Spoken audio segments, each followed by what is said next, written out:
दंडवत प्रणाम. तूही कधी विचार केला आहे का?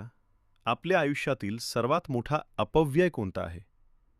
पैसा, वेळ की शक्ती?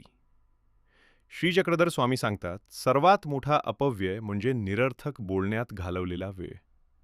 आज आपण आचार प्रकरणातील सूत्रे 151 ते 160 समजून घेणार आहोत. या सूत्रांमधून स्वामी वाणीचा संयम, सत्संगाचे महत्त्व आणि साधकाने कोणत्या गोष्टी टाळाव्यात हे शिकवतात. 151वे सूत्र सांगते, अन्य वार्तेपसी निद्रा चांग. स्वामी म्हणतात, निरर्थक गप्पा मारण्यापेक्षा झोप घेणे अधिक चांगले. कारण झोपेमुळे शरीराला विश्रांती मिळते, पण निरर्थक बोलण्यामुळे मन अशुद्ध होते. साधकाने कमी बोलावे, पण अर्थपूर्ण बोलावे. 152वे सूत्र सांगते, सुख, श्रेय, शृंगारू ये तीनही नाही.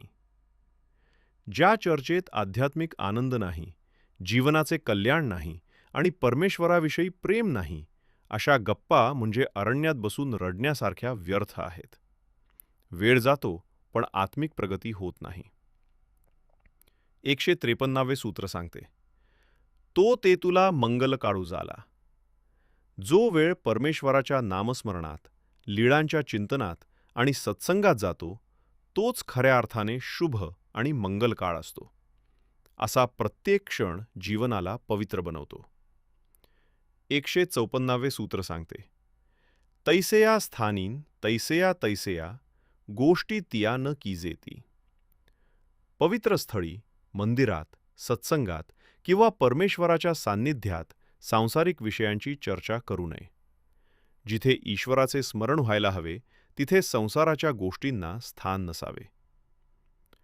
155वे सूत्र सांगते, हे तुमचे रहस्य की.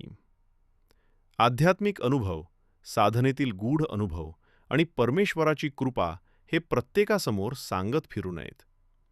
असे अनुभव मनात जपावेत, कारण प्रत्येकजण त्यांचा योग्य अर्थ समजून घेईलच असे नाही. 156वे सूत्र सांगते, लोकू डांकुली वाये. स्वामी सांगतात, असे वागू किंवा बोलू नका ज्यामुळे लोक धर्माची टिंगल करतील. साधकाचे वर्तन असे असावे की त्यातून धर्माचा गौरव व्हावा, उपहास नाही. 157वे सूत्र सांगते, अन्य कथनेन जाये.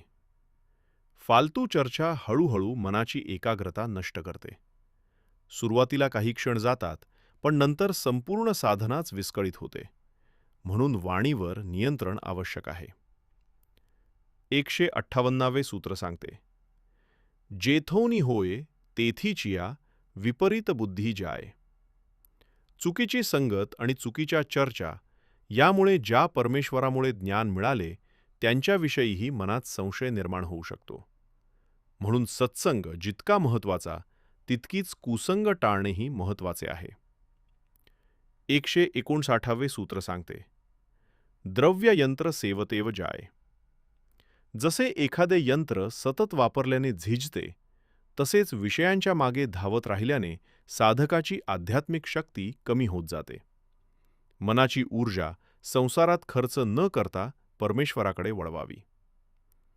160वे आणि या भागातील शेवटचे सूत्र सांगते, अपक्व कखाइया जाये तैसा कुयोगिया न वचे. जसे कच्चे फळ पूर्ण विकसित होण्यापूर्वीच खराब होते, तसेच जो साधक नियम पाळत नाही, संयम ठेवत नाही आणि साधना अर्धवट सोडतो, तो आपल्या ध्येयापर्यंत पोहोचू शकत नाही. साधनेसाठी धैर्य, संयम आणि सातत्य अत्यावश्यक आहे. या 10 सूत्रांचा मुख्य संदेश असा आहे, निरर्थक गप्पा टाळा. ईश्वर चर्चेला महत्त्व द्या. पवित्र ठिकाणी पवित्र विचार ठेवा. आध्यात्मिक अनुभव जपून ठेवा. धर्माचा गौरव होईल असे वागा. कुसंग टाळा. वाणी संयमी ठेवा.